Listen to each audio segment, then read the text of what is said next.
Welcome to the Unitrends Solution video series. In this video, we'll walk you through how to configure your Hyper-V backups using the Unitrends backup software and the Recovery Series appliance solutions. Before walking through this process, let's review a couple key items. Starting with how Unitrends can back up virtual machines in Hyper-V. Unitrends does not require agents to be deployed in each and every guest VM, so it is agentless. In addition to that, those backups can also be application aware for Exchange or SQL databases, allowing those databases to be put into a consistent state before that backup is taken of those.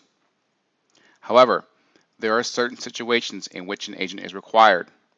Further extending the Exchange conversation, if you also want to perform log truncation, that will require an agent to back up that virtual machine as well as the databases. Secondly, if you configure virtual machines using pass-through disks, Hyper-V does not support the snapshotting of those types of disks, which is how Unitrends is performing the agentless backup. Third and lastly, if you are configuring in-guest iSCSI disk mappings within the guest virtual machine, that will also require an agent, because that disk mapping is not visible within the Hyper-V layer. Thus, an agent is required in that situation as well. So in all instances outside of those three scenarios, you can simply perform the agentless backups, which we can now walk through the setup of that. So once you have the Unitrends backup software or the Recovery Series appliance deployed on the network and configured, you can go ahead and set up your Hyper-V backups.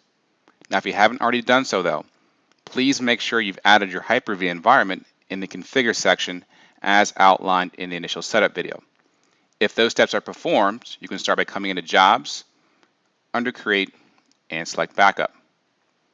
So we first, in the drop-down, want to change this from agent-based assets to Hyper-V assets, now giving us visibility into our Hyper-V environment that's been added.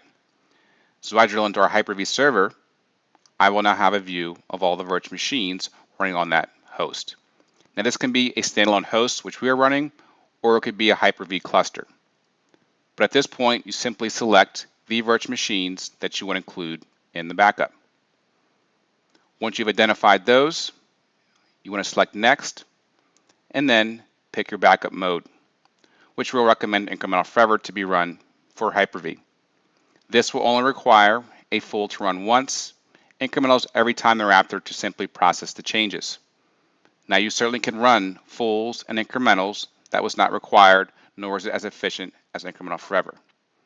So once you select your mode, simply pick the days in the week you want the backup to run and the start time for each day. You also have the option, if you'd like, to run at multiple times throughout the day with the recurs every option, which can be set at intervals of an hour or in minutes. And then lastly, save the job, and you're now set to be backed up with Unitrends backup software and the Recovery Series appliance for Hyper-V. And that concludes this video on how to configure your Hyper-V backups using the Unitrends backup software or the Recovery Series appliance solution. I do encourage you to check out the remainder of the video series for more helpful information, but thank you for taking the time to learn more about Unitrends.